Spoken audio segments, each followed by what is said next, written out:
Today we're going to delve into a truly fascinating concept, the active role of matter in both design and ecological systems. It's a perspective that challenges our traditional views. Understanding material agency is absolutely crucial, especially as we look towards embracing a more sustainable future. It really shifts how we think about our interactions with the world around us. Thank you, Professor Elliott. I'm really motivated to grasp this better. I've been thinking a lot about how materials aren't just inert objects, and I'm keen to understand their active participation and how that impacts sustainable practices. Precisely, Maggie. Material agency challenges the traditional view of matter as passive. It suggests that materials are active participants, not just inert objects. This concept has deep philosophical roots. So it's about matter having its own inherent activity, not just reacting to external forces. Exactly. Thinkers like Spinoza and Lucretius explored this. Spinoza's philosophy of a single infinite substance implies that the diversity we see is just variations of an underlying unity, where everything possesses a form of agency. And Lucretius? Lucretius introduced the Kleineman, or swerve, which describes matter's inherent unpredictability. This idea highlights that matter isn't entirely deterministic. It has an intrinsic capacity for spontaneous action. This directly influences contemporary ecological thinking. So these ancient philosophies laid the groundwork for understanding matter as active, not just passive, which is crucial for ecology. That's correct. This philosophical foundation is also central to what we call new materialism, which further emphasizes the active role of matter. Karen Barad, for instance, discusses material discursive practices, integrating materiality directly into how we produce knowledge. So new materialism isn't just about matter, but how matter actively shapes our understanding and knowledge. Precisely. It challenges the idea that language or human thought solely constructs reality, arguing that materiality itself is constitutive. Jane Bennett's Vibrant Matter takes this further, advocating for recognizing the agency of non-human forces in socio-political and environmental contexts. So material agency isn't just a theoretical concept. It has real-world implications for how we view non-human entities and their impact. Absolutely. This recognition is vital, especially when we consider design practices, including AI and robotics. Here, material agency pushes the boundaries of collaborative innovation. Moving to design, AI is not merely a tool in this framework. It's viewed as a dynamic agent, participating in design processes alongside human and material inputs. So AI isn't just following human commands, it's an active co-creator?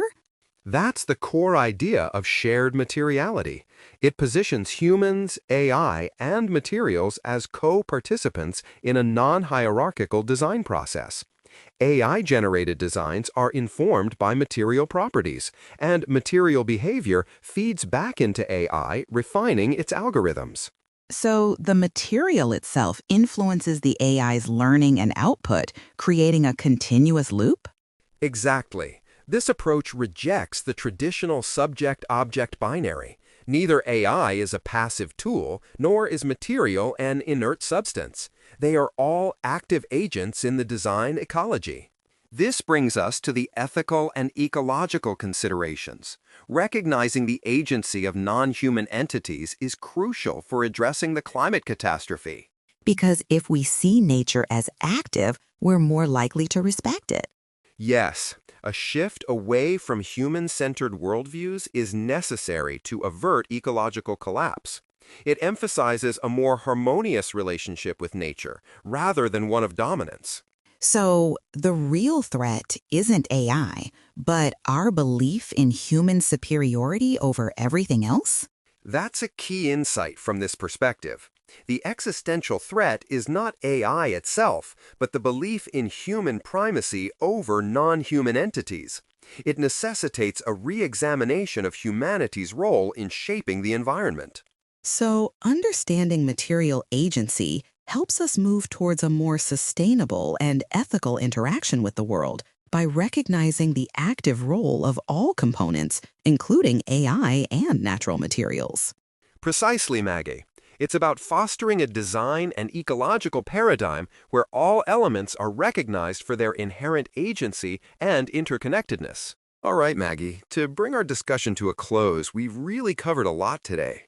We started with the philosophical underpinnings of material agency, tracing it from Spinoza and Lucretius through to new materialism with thinkers like Karen Barad and Jane Bennett.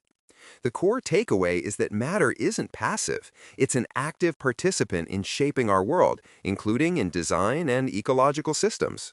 For your review, I'd suggest focusing on how these philosophical ideas directly inform the concept of shared materiality in AI design, and, critically, how recognizing non-human agency is vital for a sustainable future. When you're studying, try to connect each philosopher or theorist to a specific concept, like Lucretius and the clinamen, and think about how these ideas challenge anthropocentric views. Thank you, Professor Elliott. That summary really helps tie everything together. I'll definitely focus on those connections, especially how the philosophical roots lead to the practical implications for AI and sustainability. I need to make sure I can articulate how material agency shifts our ethical responsibilities. Precisely. And for our next session, we'll shift gears slightly to explore the practical applications of material agency in specific real-world scenarios, looking at how it influences urban planning and the design of smart infrastructure. We'll see how cities themselves can be viewed as active agents.